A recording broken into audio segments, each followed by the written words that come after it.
Hey guys, do you want to learn how to make 70% gross margin on backup and DR? I know for some of you that might seem impossible. Doug Lowenthal and I are teaming up to deliver how to price backup and make really good margins while de-risking your MSP. If you want to learn the secrets to unlocking the growth around backup and DR, don't miss our live Q&A October 30th. Register using the link below. So, did we do well and make millions of dollars and have stuff floating around? Sure, we sold and billed millions of dollars, collected millions, had money rolling around everywhere, employees, and everyone thought that you're the biggest deal in the world, and the whole time you're miserable. Hey guys, Damien Stevens, host of MSP Mindset, founder and CEO of Servosity. Now, have you ever continued to scale your business, hand off the roles, and then look up one day and say, I've handed off all the things that bring me joy? Most of us struggle once we get past the honeymoon phase of business to say, why did I build this? Is this still what I should be doing? If you've had those dark days where you're wondering, why am I doing this and should I keep doing it? Meet Jeff King. I got the pleasure of interviewing Jeff today, and he shares how he went from a 130 employee break-fix business and realized he was miserable, and turned that around and made a stark change to build a 45-person MSP and MSSP that is now joy and has 7 offices across the Southeast. If you'd like to learn how he did that, what it took to do that, and how you could do that, don't miss out on our conversation today. Tell me about what you did in the beginning, because it wasn't managed services. So you grew, you started out of things. What kind of clients did you work with, and what did you do? It was pretty much break fix. And so, 99, things were still kicking off in the Windows world, and, Mac was still doing its thing, from the 80s and everything. And so things were getting interesting, and networking was going the right way. And, everything was solidifying in the industry fairly well at that juncture in life. And so anyway, there's a lot of Windows problems back then. And it kept us all in business. And some of my peers today would argue that was probably the worst time in our business. And as a single person in the company, 1 or 2 people inevitably, it was kept me busy, kept me employed. I didn't understand MSP world, and I don't think MSP world existed that well back in that time period, and the concepts that are enveloped in that today. So, break fix and help people with, lack of knowledge and getting things done, read a lot of books and try to grow a company and pay your bills. And so 1 person turned into 2 people. 2 people cut my salary in half. so it went forward from there. Yeah. That first time you hire somebody and you give up half your salary, that's quite the commitment. It's either that or have a heart attack and die from too much work. And so you push forward. But there's I always say anybody who's started a business and done things deserves a medal in today's world, instead of getting the crap beat out of them by society over running a successful business. I mean, we're the lifeblood of, whether you're 1 or 2 people or 2,000, you're the lifeblood of America. You're making things work and paying bills and 941 taxes and keeping everybody going the right way and concerned about the future and doing the right things. 1 person, you hired your second, you cut your salary in half. Tell me about the growth that ensued and what were you doing primarily? Yeah, we grew to a couple more people. Second guy I hired was a director of sales because sales were foreign to me. I knew how to fix things, and I'm a pretty good engineer, and I had the ability to read and understand. Getting someone to sign on a dotted line was certainly a mystery. Still might be today to a degree. Yeah. So I can relate to that. Yeah. Well, we're doing better at it than I think used to, but we've put a lot of effort in the last 5 or 6 years. So anyway. So you made is a salesperson or director of sales was like the 3rd hire? Yeah, it was my second hire. Wow, well, needing more business to fuel the engines of that was the thing. And so he was bringing us business, and he was leaving the ISP that he was working for, or telco company at the time. And I used to do a lot of work for the telco company out of Concord, putting in routers and whatnot for their customers.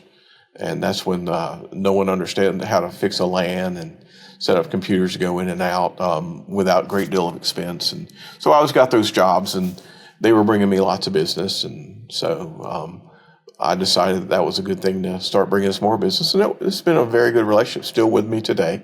Second employee, and a wonderful friend and a great guy. Wow. And but we continue to grow engineers from that standpoint and do more and more business, and started acquiring companies and finding our way through the maze of everything. Mm-hmm. And it was still mainly break fix. Yeah. From that break fix, we grew into a large desire to be a Cisco Gold partner, which I think we attained silver, and we're headed to gold. Cisco changed its model, but we were doing large enterprise business. And we were up to 130 employees through organic and acquisition, and it grew from a small 1-2 people company into a substantial problem. Substantial problem. I love the way you frame that. Yes, I'm being kind on your podcast. Well, tell me more about that. Why was that a problem? Well,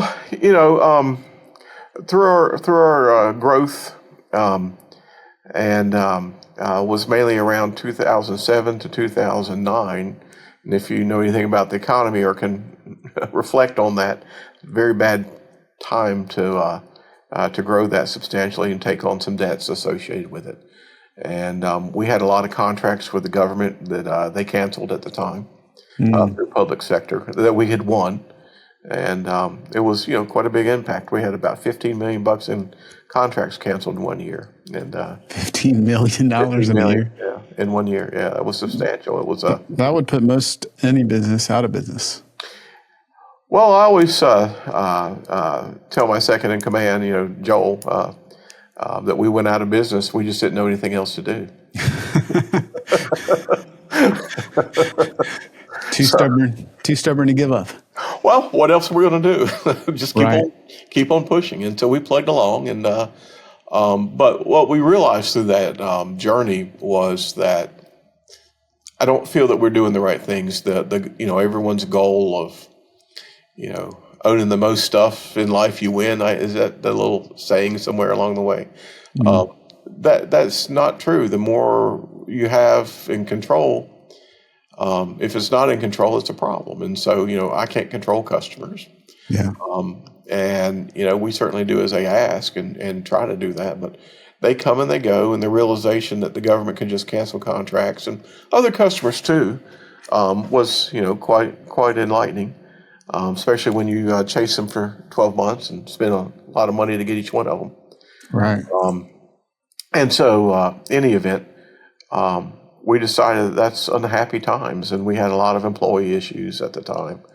With what the economy's doing and people poaching us, and just there was a slew of issues, and they all seemed to avalanche at the same time. So, what we decided was to go back to what made us happy. And that's, small, medium business. People say thank you. You meet them in the grocery store and they throw up their hand and say hi. And you talk about your kids, and you generally mean it. I mean, you care about how they're doing in their life, and it's a simpler business, smaller dollars, but the enjoyment is there. The enjoyment doing large enterprise is not there. You do RFPs and you chase the money, and money comes in and money goes out, and employees try to stab you as you go. I mean, they're always more ambitious for another dollar as opposed to treating you the way that you treat them, and with respect and kindness. And it's just the way our society has grown into. And so the bigger dollars, bigger problems, too many issues to deal with, and happiness. And so small, medium customers, when you solve their issues and they're happy, they say thank you. Matters a lot. Yeah, it really does. There's a lot you said there that I want to unpack, but I want to go back to the challenges. Obviously, there's a lot of employees. Contracts are pretty big, but I can guess, but help me understand, what are some of the challenges that you've said, this is part of the reason I don't want to do this? Yeah, so you get a lot of really smart people in a room, and they all think they're smarter than each other, and that's what engineers are, right? Most of them have some type, and I'm not trying to irritate engineers everywhere. I am one. Have some type of personality deficit. The reason that they've spent more time in front of a computer instead of the opposite sex. Right. So Okay. I believe it to be true. There'd be a lot of people offended by that today, but please don't throw rocks at my house later. Yeah. So, but it's not everybody's right. Certainly not me, and not everybody's wrong. Mm-hmm. But at the end of the day, there's got to be some direction, and someone's got to be the leader and pull them forward. And we have to make decisions that are good for the company, and that's not always good for the individuals. I used to run 38 vehicles, I guess. We had to go to everybody's site all the time. Mm. And every month, if somebody crashing one or somebody hit them, it's never anybody's fault, or a deer ran in front of me, or, somebody's buying gas for everybody at the gas station on my card and getting cash back on it. I mean, let me fill your tank up off the company, and you pay me a third of what it was worth, or half. Right. Things of that nature. It's just constant. It was constant stupidity of somebody doing something that they really didn't need. Oh, I'm sorry. When I was at the bar, I pulled out the company credit card instead of mine and bought round for everybody. I didn't think you'd mind, but I didn't think it was yours anyway. I mean, just come on. It's just 130 people are out there having issues, and not all of them, but a lot. And then you have customers, and the sales cycle was 12 months long doing that. People have to get budget and get approval, and it goes through committee, and they get grants, or they get something from the federal government, some type of incentive. So for school systems, back then it was E-rate stuff, and for other government entities, something else. But so anyway, sales cycles were long, the dollars were big, problems were problematic, people could cancel, and so just felt like you're juggling smoke. It's hard to keep smoke together. Yeah. So it was misery for everybody. And so those were a lot of the challenges, and it was just something every day. And things I bought a company, and I got sued for sexual harassment from a person who never worked for me. Because I bought the company, and the lawyer saw it, and the same lawyer sued me 5 different occasions. Wow. Yeah, because he thought I had money to throw at him. Well, he didn't get $1 off of us, but I mean, it's just constant. It's just a constant problem because you're doing well in life. Yeah. Yeah. I mean, I can go through days of problems, but needless to say, it seemed to like everything at the time. During that time period of 07, 09, and when the economy really had a hard time. Well, I asked that because obviously there's a lot of people would look and go, wow, you went from 1 or 2 people to 130. That seems like you've made it or arrived, or that's what success is. And then even if they set that aside, I think there's a lot of us that would go, oh, enterprise, that's where you want to be. Well, that's the reason there's different cars everywhere, right? Some are red, some are blue, some are big, some are small. Mm-hmm. Everyone has a different idea. Yeah. If you're super wealthy and you have 100 cars, how many can you actually drive? Mm-hmm. Or do you drive any more at all? Yeah. I mean, so, did we do well and make millions of dollars and have stuff floating around? Sure. We sold and billed millions of dollars, collected millions, had money rolling around everywhere, employees, and everyone thought that you're the biggest deal in the world, and the whole time you're miserable. Mm. I was miserable, and I'm not happy. And so I don't have to own the planet to be happy. I really don't. And so, that sounds so evident or self-evident now, or clear now. Oh no, I wanted to run the world back then. Right. I was going to say, how did that sneak up on you, and how long did you feel miserable? It built over time. Yeah. We always want to get bigger and bigger and bigger. And I was buying, and I had a friend who's a vendor, and he always asked me how world domination was going at the rate we were growing, and I always chuckled about it. But in hindsight, I wish I would have thought a little more about it when he said it. It was his joke, but he was envious. But I'm thinking, I just sign up for lots of problems. And, we solve problems, so problems don't scare me. That's what MSPs do. They solve customers' problems. Yeah. And without problems, I guess there's no real reason for us to be here. But there's a breaking point of problems, and everything that we seem to do seemed to be a problem. I mean, I just couldn't begin to tell you how many problems there were. I mean, and it just all compounded at the same time. But I think the biggest one is, having $15 million worth of contracts pulled gives you perspective. I mean, they were given to us. They weren't budgeted yet, but they were given and done, and then they were resold again after we won them. That didn't seem fair. Each one of those contracts, by the time you put a year in, it takes $20,000 to $30,000 to get. There's a lot of contracts. You have a big investment, and the government just said, no thanks. Yeah. Let's redo it. And so, that was unbeknownst to me. I thought once you won, you won. Right. No one tells you that. Well, it's like everyone gets the lottery winner, right? The lottery winner, they only want to talk about the one guy who won $100 million or whatever the number is.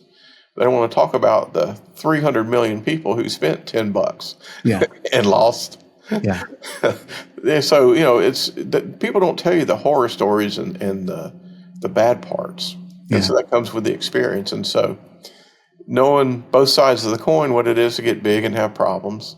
And again, I'm not saying that that's not a living out there. It's just a different living. And so for my personality, it's better doing small, medium business. We have some enterprise customers still that they quite enjoy our style of business, and that we're not fussy and so oriented in a meeting that we can't see the forest for the trees. And we still try to get work accomplished and spend their money wisely. Some things need to get spent bigger than others, but we try to do the right things. And a lot of people don't understand what we do, but if they want to ask about it, we'll explain it to them and try to give them a degree of trust that we are doing the right things. Much different than enterprise level. No, everybody just wants to plug $1 in, get $1 done. And humans don't count as much. That's Humans huge. count more to me than the other. Small, medium business feels the same. Yeah. And if they're not happy, they'll pick the phone up and call. They might not ever talk to me. We might sell somebody something. If something's wrong, they'll call me. And I'll get in the car and go see them. It matters. Yeah. Matters a lot. We have thousands of customers. And I will absolutely go in the car and see them if I think my company's offended you that much, and we'll see if we get it fixed. Yeah. That's unusual for most people. Right. Not for us. It matters. So before we dive a little deeper there, I want to talk about this point where you made this decision to move from the break fix model. And I'm curious because, you said, it kind of crept up on you and you realized it's not who you want to do business with. Yeah, that's in that time period where, everything seemed to be going wrong and doom and gloom. And, it's certainly a depressing period in life. Very, very depressing. And we were all miserable. And so I sat down with my sales director, the second one I ever hired, and with Joel, and we talked. And I said, we got to get back to where we're both happy because we're both miserable about everything we're doing. I'd taken a partner on at the time, and he came from Wall Street, and maybe he wasn't as used to the better times as opposed to misery. They're more on the enterprise level, and it's all status quo to them. To me, it's misery. Yeah. So we decided to go back after chasing small, medium companies again. That the dollar amounts are considerably smaller. I mean, they spend, I don't know, between $2,500 and $20,000 a month with us on recurring. I mean, small companies, not the 7-figure dollars. All this other stuff's floating around, and so it's small, relatively speaking. And but again, it's something that we feel good about what we do, and when we put it in place, we can be their world.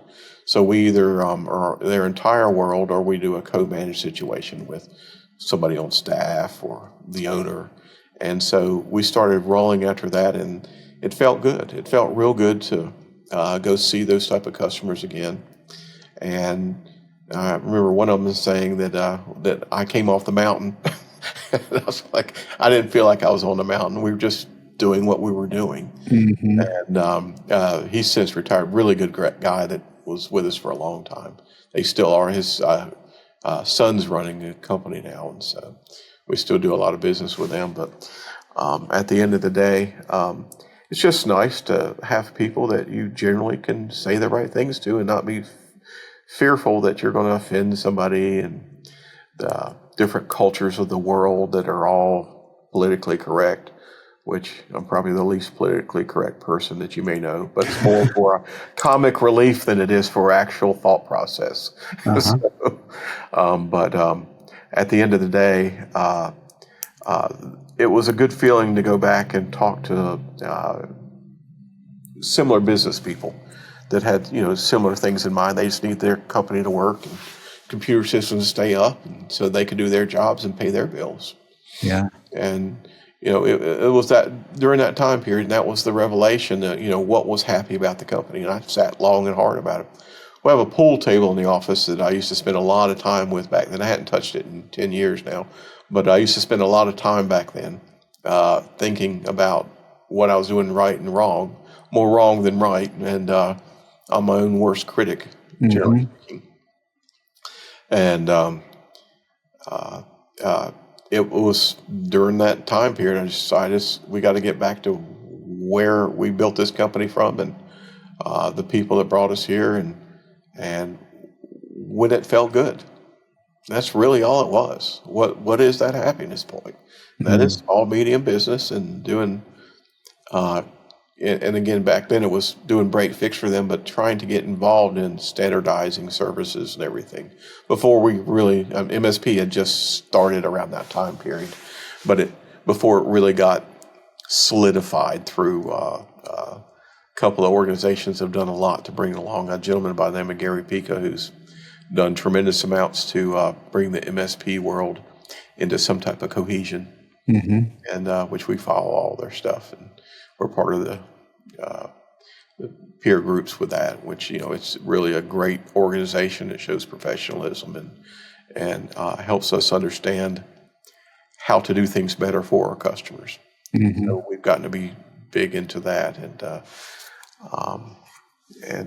it's a good place in life to be. I would say it's definitely a good place for the businesses out there to adopt MSPs now, because of especially if they're a member of an organization like that cares and puts parameters and designs around health of customers, and making sure that it's not break fix, that it's proactive instead of reactive service. And so those have made the industry much, much better. Other than the guys out there or 10-person shops are just kind of half doing things and just responding to problems as opposed to keeping them healthy and going forward. Yeah. The doctor can prescribe vitamins and good meals and don't smoke, or they can just bring you in when you need a lung transplant. Yeah. Big difference in the type of medicine we do. When you decided to make this transition, what did you have to give up? Oh my God. A lot. It was it's giving up a dream of world domination, as my friend says. Yeah. I had to give up the realization that everything that you want's not what you want in life. A lot of interpersonal growth, giving up millions of dollars in business that we were geared towards. A lot of employees. And I don't do payroll. I haven't done payroll in 15 years. So we're 45-ish employees now, maybe. I mean, neighborhood of. I really don't know enough. And if we need more, we'll get more. We need less, we'll be at less. But the give up a lot of big contracts, which there's dollars in it, but there's not. I mean, someone tries to, and I wouldn't say give you $1 million, but you win $1 million contract, and you're like, well, that's a lot of money.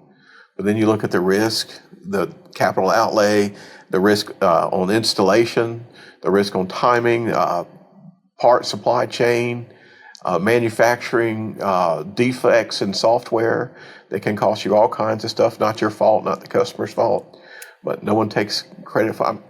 We had one huge sand. It was, I don't know, $4 or $5 million sand, if I recall, for a public entity. And it was supposed to be part of a dual backup system. And there was a manufacturing flaw in the piece of software, and it wouldn't copy from one place to the other. Again, there's more to it than that. I'm oversimplifying it. In a consistent fashion for a disaster recovery site. Kept breaking. And we worked on it 12 months. Wow. Had an enormous deficit, and finally got it fixed for the customer. And we got blamed the whole time. And finally got it resolved through some software patches. But we didn't let it go until we saw it to the end, and we were such in the hole over it too. But things like that are an incredible risk. That's unforeseen. Just winning a contract is the most simplistic view of what it could be. And so our risks went way down. And dollars go down too.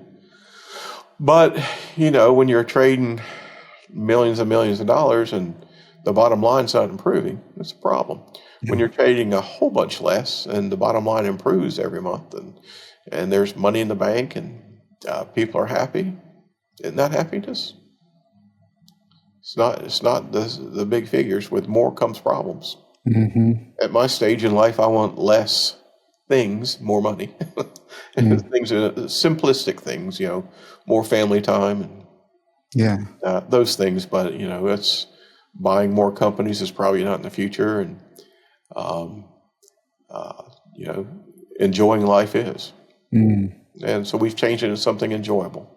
So you went from 130-ish to 45-ish employees? Give or take, yeah, in the neighborhood of. Was that an overnight process? No, it was not. I mean, we still had business to perform and do.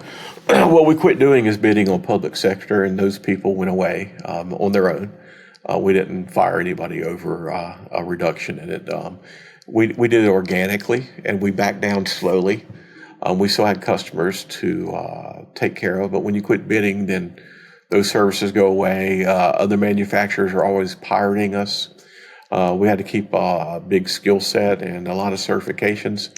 So at the end of the day, if I don't give someone a raise, they go somewhere else. On engineering, on sales. If we're not chasing something, they're not making a living. So they go somewhere else. So it organically reduced itself to the level that we're at. And so, and I'm certain along the way we hired and fired people, but not a mass reduction. All you guys are gone and we're done with it. There's nothing that would have been cold and cruel to us and customers and employees. So just organically. So I know you said you sat down with Joel and talked about it. You were both not happy or both miserable. Was there an epiphany? Do you remember a moment where you guys decided like enough is enough? We're going to make a change? Yeah. So we had another office here in Charlotte, and I was playing pool, thinking about it. And I went in Joel's office. I remember sitting down on the couch. I said, I can't do this anymore. He goes, well, what do you want to do? He's always a trooper, and whatever I want to drag him through, he'll let me drag him through. He's one to never complain. I probably am the one that complains all the time. He's. I always say he was raised right. I wish I had parents that raised me similar to him. So. A lot better human than I am, I think. And so that's an amazing compliment. Well, he actually is. It's the truth. I do think a lot of him. I truly do. But anyway, I was putting a lot of pressure on him to close deals and, go get that $1 million deal closed, get this one done. We've got to meet payroll. We've got to do this, which, by the way, I've only been one day late on payroll entire 20, almost 30 years. And that pissed everybody off. That was during that time period. But one day, people started looking for jobs. I was like, oh my gosh, all right. I'll let you know we were late too. It was just that government didn't send their checks in like they're supposed to. I don't know what to say. Not a surprise, but we were growing too fast for the capitalization that we had. And that's one of the death nails of any company is being undercapitalized. And we were certainly true of that nature at the time. So anyway, I just told him we had to change and want to know what to do. And I said, I was happy we're doing small stuff. He goes, yeah, I like that too. That was kind of it.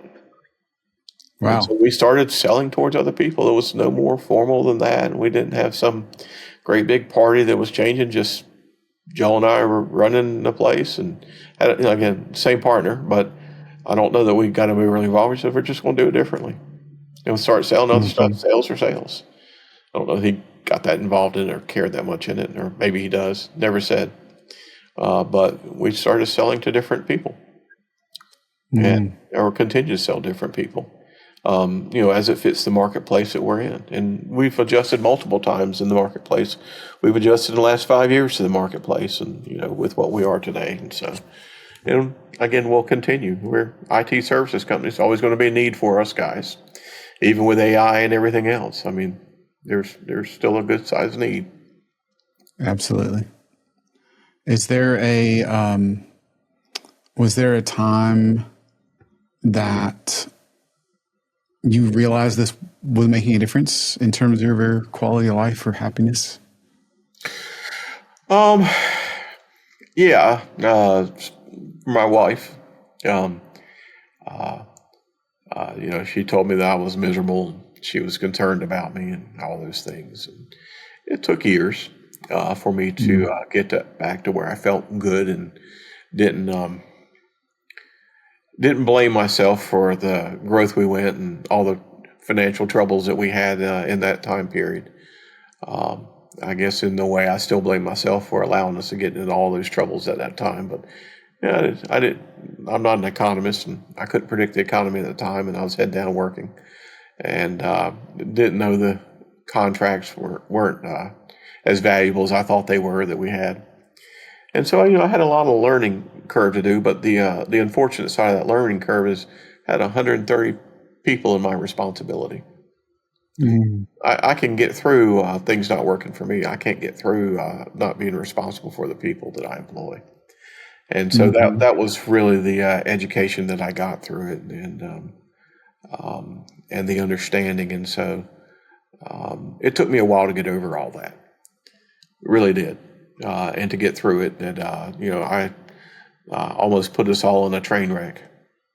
We got really close. Or like I said, maybe we did have a train wreck. We just didn't know what else to do. Yeah. No, I think that I can relate to that. Like you take your responsibility for like, wow, why did I take us here? And I think if you run a business for any length of time, you're going to question like, why did I paint us into this corner? Well, I don't think you're human if you don't. I mean, if you don't consider, and I tell my kids the same thing, real easy. And this philosophy, maybe you gather from what I'm saying, but if you owned everything in the world and there's nobody here, are you rich? Not really. Yeah. If you had one really good friend and could feed yourself, I think that's pretty good. I think that's better than owning everything. And my kids, hopefully they're going to adopt that philosophy throughout their life. I'm trying as a parent, so we're trying to instill good ideas in them. But owning everything doesn't get you anywhere. Planet's about people. Yes, exactly. How do you think that change and kind of focusing on happiness and focusing on people, or I think as you said when we were talking before, kind of happiness over ginormity, right? How do you think that prepared you for where you are now and the need to continue to adjust? Like you said, you've adjusted in the last 5 years. Well, I think it made me not sell the company. I could have easily sold the company and, taken a big check home. And still could today. I got people beating on me every week about it, which is fine. I mean, probably one day. I still like doing what I'm doing, but, it's changed things a lot. It's allowed me to keep doing what I'm doing. I like going to work. Maybe not as much at the Charlotte office as the other offices.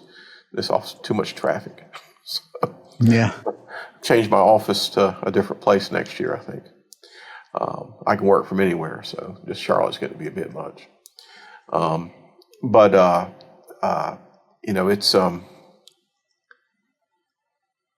it's it's enabled me to keep doing what I'm doing by far. Um, and I don't think that I could have ever worked for corporate America. Um, uh, Too agile and too thoughtful and understand my craft way too well compared to others who just want to have a meeting and talk about something that take a minute and they can turn it into a year. So that frustrates me to no end, the waste and the ego of all that. So, Yeah. but yeah, so this happiness has allowed me to keep pushing forward, to still have friends here at work, to feel good about what I do for a living. And again, I'm not here to say that every day is perfect, and not that we don't irritate Sure. people sometimes. Even at my own house, it's not perfect, but we try, right? It's like Yeah. a marriage, and not every day is good. And Mhm. some days you're better to keep your mouth shut than you are to say what's actually on your mind. So same thing at work, same thing at home, and we push forward, but it's all good, and it's made me not want to retire and sell the company off. I mean, I will one day. I mean, I'm getting pressure for it today, but that's down the road. I mean, it's not this week, and it's not 5 years from now. It's definitely within 10. But we'll see what happens. But very happy to show up. Very happy to do Mhm. things. Very if a customer down Colton, Tennessee office, which I don't even think I can get there from here because of the roads. So, Right. but if they wanted to see me this evening, I get in the car and jump out there and roll out. Or Florida, same way. Mhm. That'd be easier and warmer this time of year. But Yeah.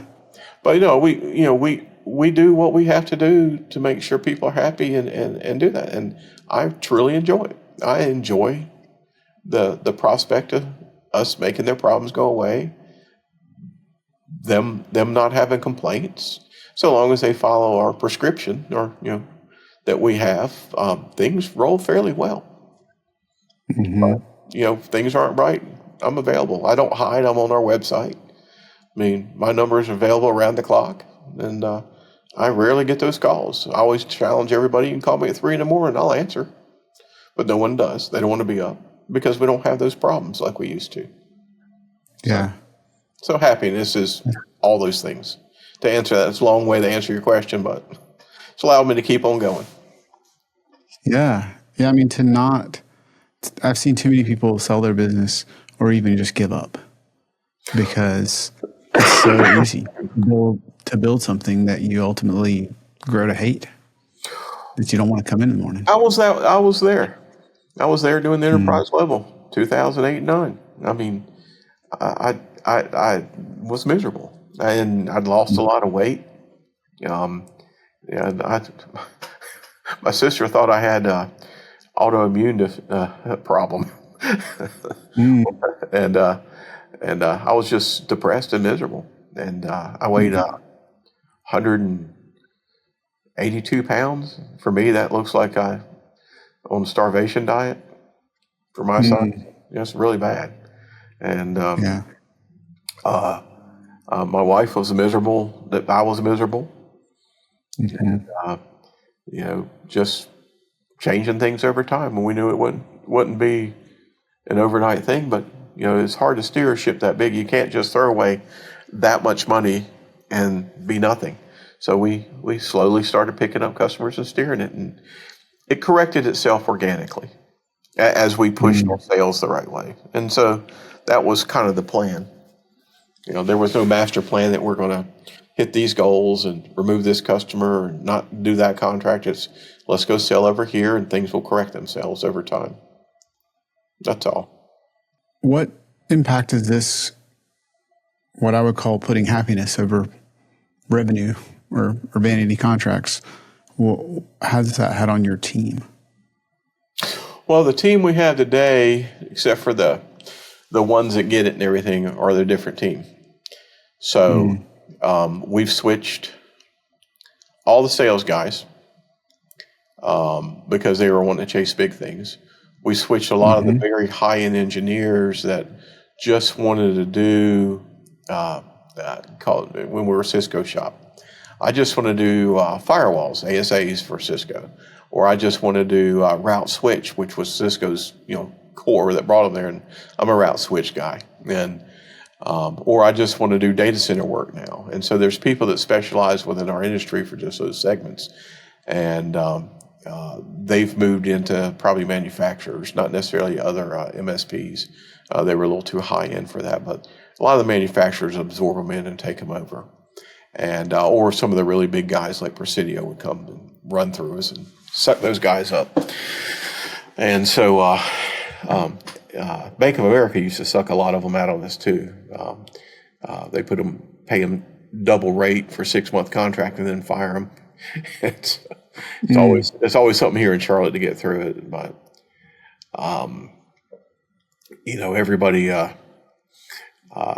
everybody found its way in terms of employees, and so we've replaced as we needed to. And the team we have fulfills our mission as it is today. And but it's with the exception of maybe 5 people, everybody's different. Wow. Yeah, but the 5 originals and people there are still here, and we're all happy, and we're getting older but happy. So so most everybody's changed over time. Yeah, that's a gigantic change. It is, but it's as a small company, even 130 people is still small, and so knowing that we have the core guys here, that we've done something right, and the other guys who, especially ego of engineers, they always think they're worth more than they are, and they go find out, and a lot of them, and I'd say 90% of them want to come back after a while, but we encourage them to not. We're not a boomerang, and we tell them where things are at, and they don't believe us, and they're out and get themselves bruised up a little bit with some of the big financial institutions, and then I take them on and throw them back away as a number, and they figure out, well, I had a better home here. We understand that. We told you before you left. So there's other people in your spot now. We can't fire them because you're lamenting your decision. So yeah, a lot of employee change. But again, the core guys who keep everything going are still here, and we're still happy. One thing that seems common is, right, you had, compared to most people, more growth, faster growth on the sales side. I know some of it was acquisition, but on the sales side, even with the break-fix model. And my point is, most MSPs don't make it to 40 or 45 employees where you are now. And you have kind of, from understanding your story, it's not that you have that managed services sitting there underneath the other, right? You've in some ways had to build it completely again, yet you guys have still figured out how to grow way faster than most people. So the hardest thing, and again, I mentioned the peer group that we're in. I'm not trying to market towards those guys, but no, please. But it works for you. I want to hear it. Well, True Peer that we're in, and Winter Circle that we're part of. And so we're very hard on the sales that we do because it's the thing that when we see competition rolling in, we know that they're not going to do the job that we do. I mean, and some companies do. I mean, we have some good peers that we have a lot of respect for and that do the right things. But some of the ones in the markets that we're in, they roll in, and we just know that they're going to do a price play, and they're undercutting everybody, and they're just really going to abuse the customer. And they usually call us in to get out of an abusive relationship with another vendor or internal staff that's doing a bad job, and somebody brings us in, a CFO or somebody to get things under control. And so, in our business, money matters, but money cannot be the overriding thing. If it is, you're probably going to stab yourself in the foot for what you actually need. Mm-hmm. So it needs to fit in a budget where you stay in business and keep things going right. But there's a lot to doing the right things. And, if you just want the car to go 10 miles and blow up, don't call us. But if you're going to drive it back and forth, coast to coast all the time and use it to run your business and keep it running, then, we'll keep it up to the speed that it needs to be in. So we're not the right fit for everybody. And so with that said, the reason that we got sales is that Joel and myself go on the road, and me being an engineer, we go in a customer site, call them 10 people or something in there, and their current MSP had things so messed up that they couldn't even browse the internet consistently. Oh, And wow. we tell them, well, we'll fix it while we're standing here if you'll sign a contract. They go, well, if you fix it, we'll sign. I said, well, go in the back, check the servers out, and a few firewall settings, everything, fix whatever's messed up. And they go, oh my gosh, it's really running great now. Everything's good. Sign here. I'm like, okay. So that's how it kind of first started. It was just the Jeff and Joel show. We just go out and fix things and get paperwork. But that's not really a sustainable model, but it sure was fun. Yeah, right. It A sounds lot like of it. fun. And so anyway, figuring out how to get other people and through the Cisco years to sell something, because Cisco wants you to understand the speeds and feeds of all their gear and every technical aspect of it, and the 700 different components that you have to plug in to get it priced or licensed. Yeah. It takes a lot of work. I mean, it's a specialty all amongst itself to be able to price a Cisco part. And so it really is. And so if you're going to get it right. And so in the event, way too complicated. And so we couldn't get the sales reps, because if they had the personality to understand all the technical aspects of what we're selling, then they didn't have the personality to engage somebody. They were a bookworm or an engineer or something. And selling takes a little bit of personality.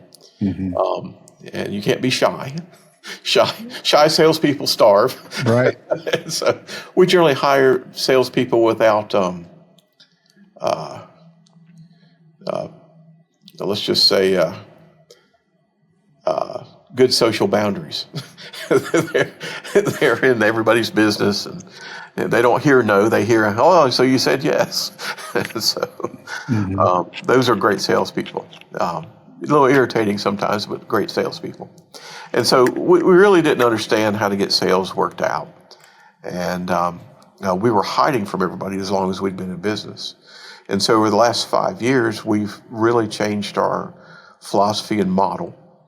And, we're all over the internet, and people can find us now if you do searches for MSPs or IT support or any of those type of things, which has been quite the chore for us.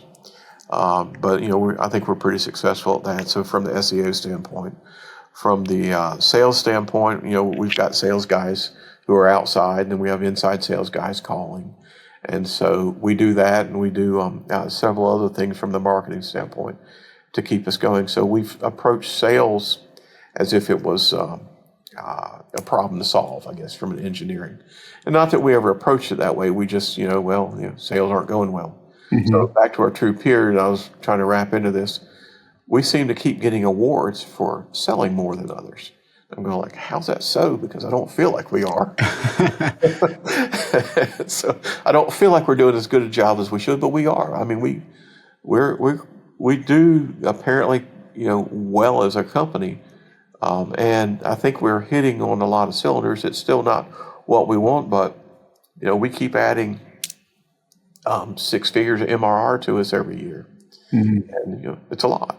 And compared to what our peers are that might be only doing 200,000 or 300,000 a year, well, we're adding that per year to us in MRR, and so maybe we are doing something right. I don't know, but we're trying, and we're certainly putting the effort. But we measure and monitor everything the same way we do engineering. I mean, we decided to solve that problem, and it seems to be working. And listening to our peers. And I'm not trying to invent everything in life. We're trying to get knowledge from our competitors and see what they do and what works and what doesn't work, and share it amongst ourselves. And that's the beautiful thing about the peer group. And so I couldn't say enough good things about what it is and what it's done for our customers and for us. The True Peer methodology from Gary Pico. So. How much did you struggle when you transitioned from you and Joel having fun out selling to now we got to build out an actual sales function? I had my second engineer, right? They cut my salary in half. Right. I brought Joel on with anticipation that he's in sales and it's going to just make things great. That was another bad idea I had. Yeah. We had to work at it and work to get things done, but we had a good time doing it. So much fun in those days. And we got it figured out, and we did well. And we were a small company, maybe 5 or 6 people. at that, first year or two, something like that. And it was good. But, I had to figure out all the policies and what to say and not to say, and become more responsible and professional about what we were doing instead of a couple fun-loving engineers hanging around drinking bourbon at the office in the evening. We had to change things a little bit.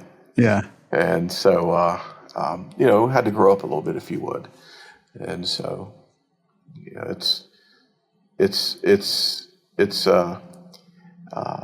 back then the issue is, how do we grow?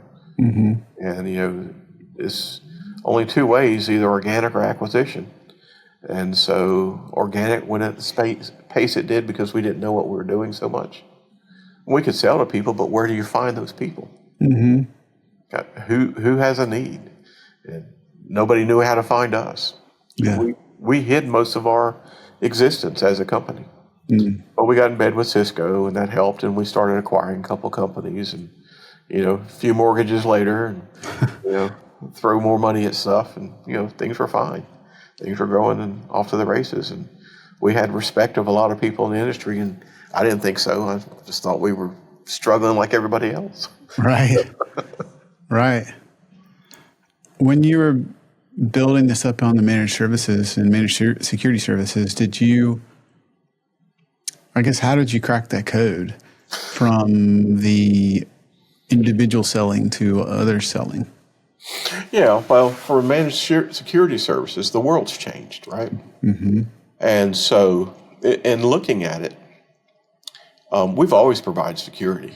Now, security used to be a firewall, Mm-hmm. which is probably the world's crappiest piece of security ever built.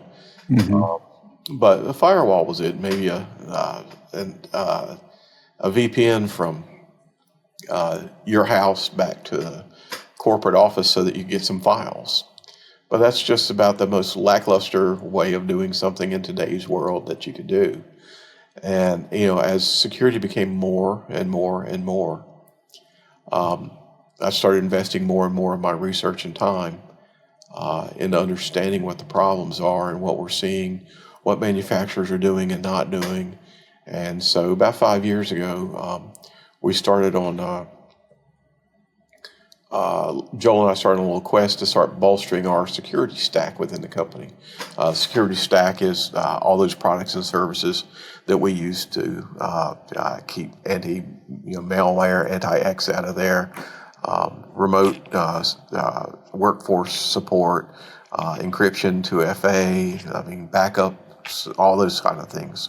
So we started reviewing all that and adding to us and going to different stuff. And a gentleman by the name of Andrew Morgan showed up on the scene, who used to work with ConnectWise, a good friend, great guy, and with a company called, an organization called Write a Boom.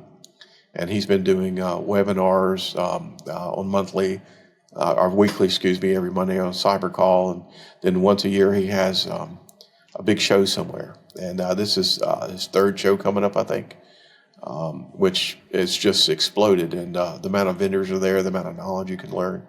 And so we take our people there, and we have a really big focus on cybersecurity. So we have a gentleman who, a really sharp guy over our cybersecurity offering now. And his employees that are the weeds kind of guys, they stay in and they pick through everything. But as an MSSP, we don't have to go out and do forensics on things that are broken. We have to, again, do the proactive pieces. We have to plug everything in on the front end, follow all the models that are out there. Cybersecurity is going to continue to grow and grow and grow in our industry. Came out of a lot of the insurance companies too. Started offering cybersecurity, was it 10 years ago or something? And they treated it like they treated all typical lawsuits in the hospital system. Well, just give them $300,000 and they're done and they can go away, right? I mean, typical insurance companies. Well, cybersecurity people are happy about that. Yeah. Because I can hit 50 people and get $300,000 a pop. Well, pretty soon they figured out it was the wrong model for them. So they started hiring experts and pushing down requirements to people to have certain things in place within their organization, whether it be a policy or whether it be BDR, incident response plans. I mean, any number of things. And these guys were ill-equipped for it. And it's only the basics that they're asking to. But now, in today's world, especially this year, 2025 coming up, the U.S. government's pushing really hard on it. And so U.S. government is subscribed to what's called the Cybersecurity Maturity Model, or CMMC 2.0 is out now. And by the end of March, it should be fairly well ratified that most anybody who's going to do business with the DoD, there's 314,000 people, need to be compliant with requirements for it. And so we use those requirements from National Institute of Technology, NIST 800-171. We use those requirements as our framework for almost all customers. Now, not everybody needs things that are this big. They need about that much of it. But our guys are trained for that much. And so it makes a big difference that we understand all the pieces. A lot of companies like ours haven't gone to that depth. But we subscribe to the frameworks. We look at them. There's many different frameworks out there, but 800-171 is a pretty decent framework. And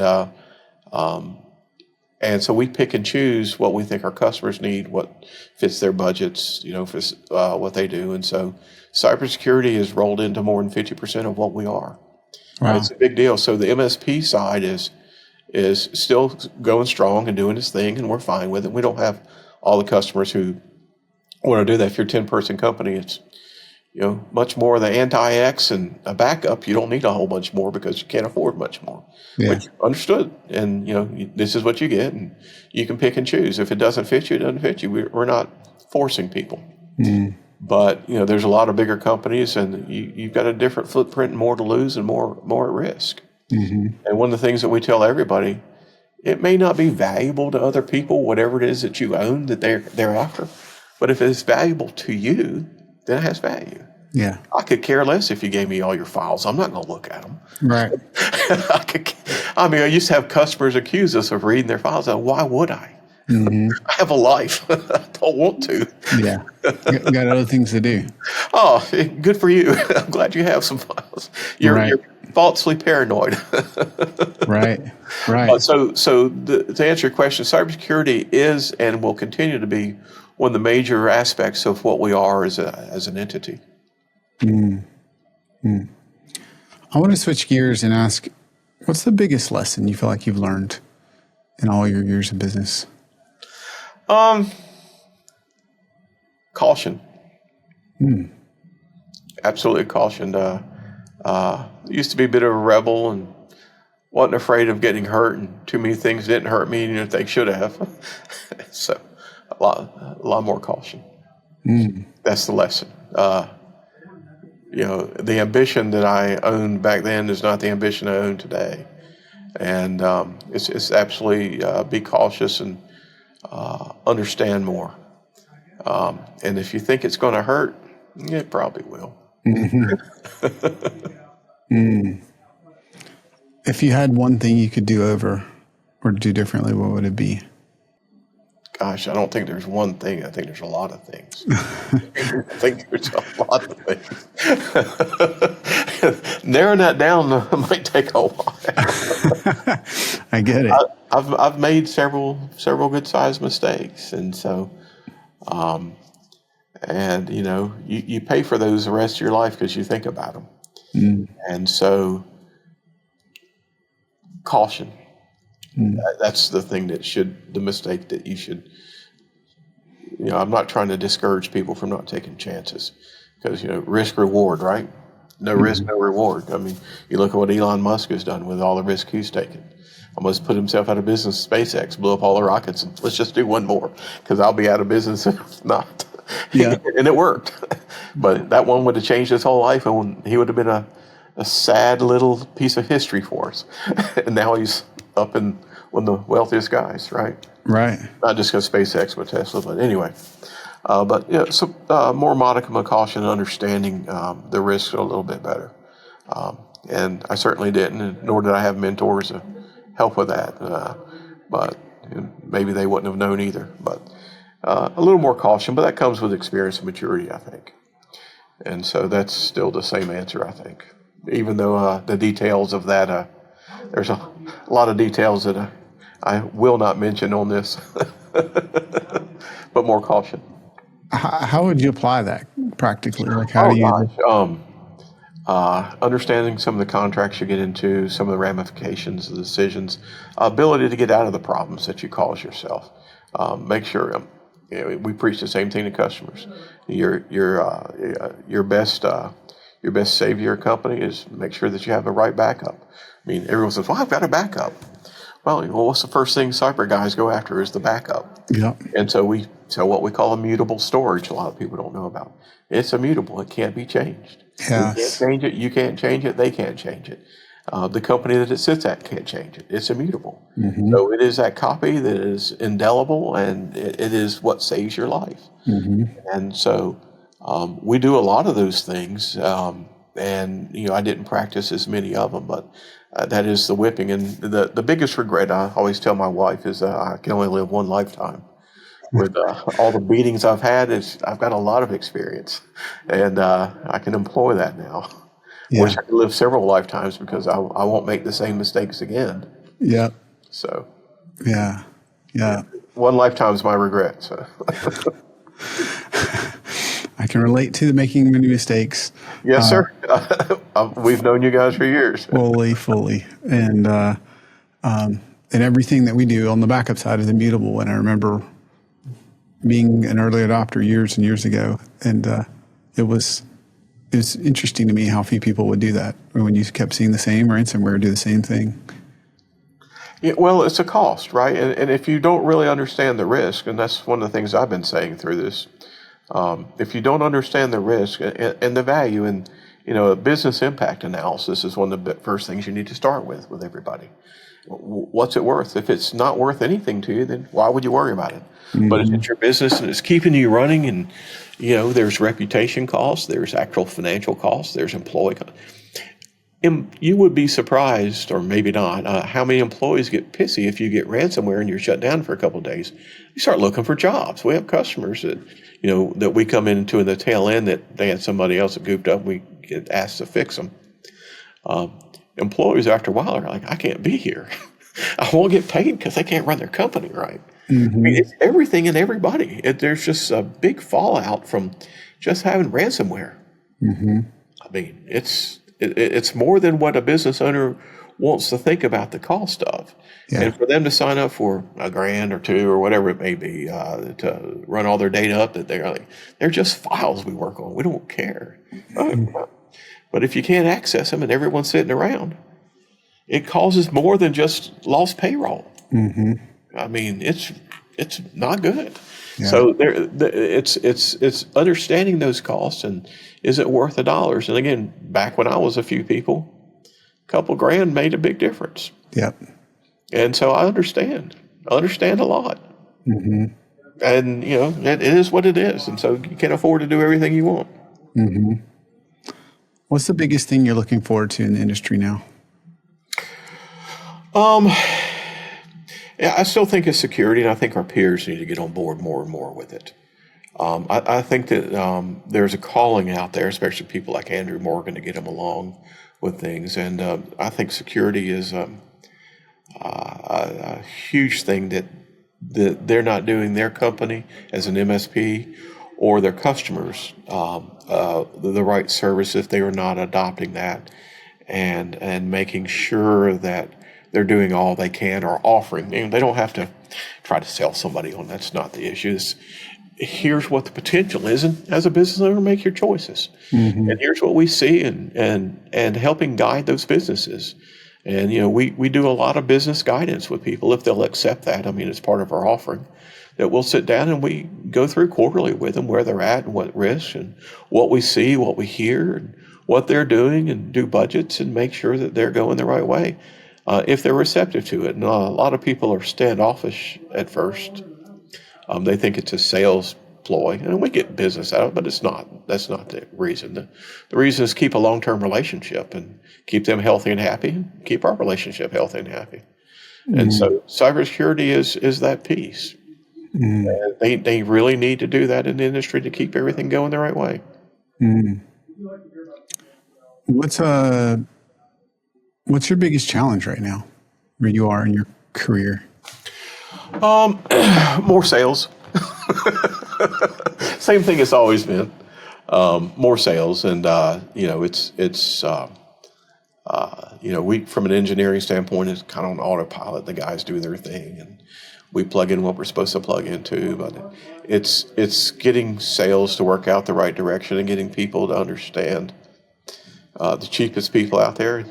It's going to be a problem for you. And we get some good sized companies. I mean, and I can't mention any names, but we went through several last year that are doing federal work, and they hated their MSP, invited several people to bid, and we were some of the bidders, and we made it to the final table, down to 2 people, and the other company comes in and goes at half the price of what we did. And we're not extravagantly expensive by any stretch. We're middle of the road, and we try to be middle of the road on our pricing. We do have stuff that's upper end, but that's for different issues. But Yeah, our standard offerings middle of the road, and they come in at half price. You think you're going to get something? I can't even cover our tool costs for that. yeah, What do you think you're going to get? mm-hmm. And but everyone says, well, that sounds great. They said the same thing and promised the same thing. It's here in writing. Okay, well, you're being foolish. So I can't solve those issues. Those are our biggest challenges. Is people who are, trying to do the job at not what should happen, and they can't possibly do the job at those rates. I mean, Yeah, so I think that messes the industry up. I think it's foolish of some business owners to say that's a good deal. If I go to get an oil change in my car and it's normally $50, someone says I can do it for 10. Well, that does sound better and from money, but I don't think yeah, it's going to happen. It's going to be who's oil filter and used oil. right. Yeah, I got to question it, and we don't get a lot of that. They just because they view it as a necessary expense as opposed to understanding it. So it's a lot of those things in the business, and a lot of the sales pieces that are the biggest challenge. So helping them, so part of the challenge is not viewing it as an expense and seeing it as part of strategy. As I said earlier, we're getting a little more commoditized in our business in terms of just the keep your computer working because honestly, most of the answers to fix anything nowadays come from Google, right? And that's what everybody uses. And my wife says something's wrong, she can call the help desk or look up Google. Yeah, So she didn't like that answer, but that's the answer where a lot of the answers come. It's so scripted and things are so well, and I think AI will help a lot with that other. But you still can't get architecture. You still can't get good practices. You still can't get good security, right. and everything checked and implemented without a person. It's artificial intelligence is not intelligent yet. It's just a lot of answers out there.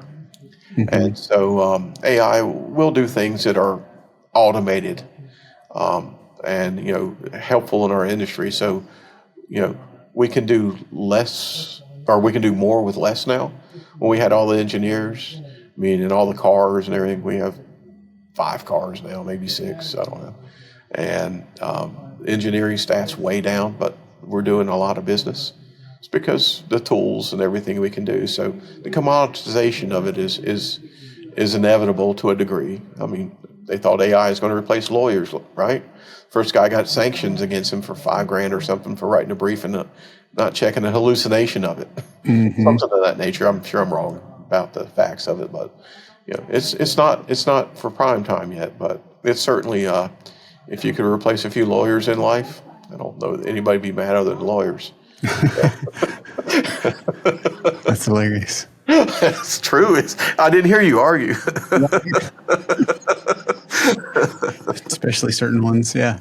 Well, yes, we all have that story. Yep. Yeah. If you've been in business long enough. Is there any book that you would recommend another owner reads? Is there a top one you'd recommend, or one or two? Gee whiz, I read a lot of books. I flip-flop back and forth on things a lot, but I spend a lot of time in the car going to and fro, and I do a lot of audio books. And so last year I had a lot of health things in it. David Sinclair's book was one of my favorites of last year. And what was the name of his book? It's about living to 100 or something like that. But David Sinclair is the author. Doctor who I saw some time ago at a investment conference, and great guy. Fabulous about getting rid of the aging as an issue. Nothing to do with IT, but that was a fascinating thing. Last year, what was a couple of, this one's painful, but it's one that I highly recommend for everybody in the U.S. that got duped by the COVID thing from the government. And there's dissenters everywhere on it, but if you would read Robert Kennedy's book, The Real Anthony Fauci. Now it's 28 hours and it's painful since he's an attorney. What can be said in a sentence, he uses, 10 paragraphs.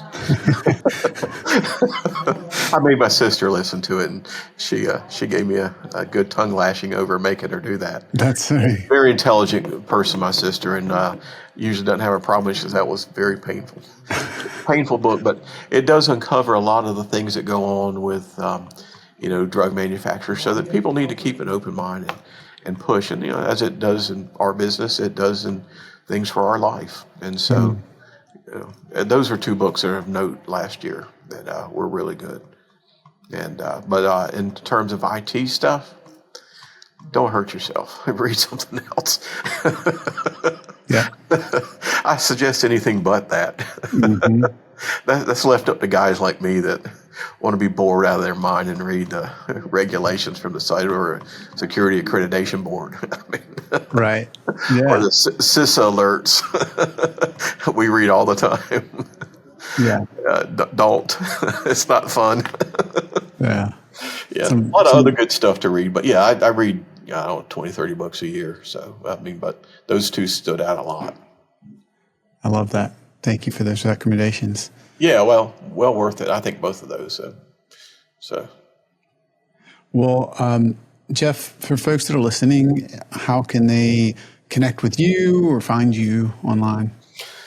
Yeah, we're not hiding. We're at expertip.net, and so we do business as .NET Services, but our domain is Expert IP, which is what we are, experts in IP.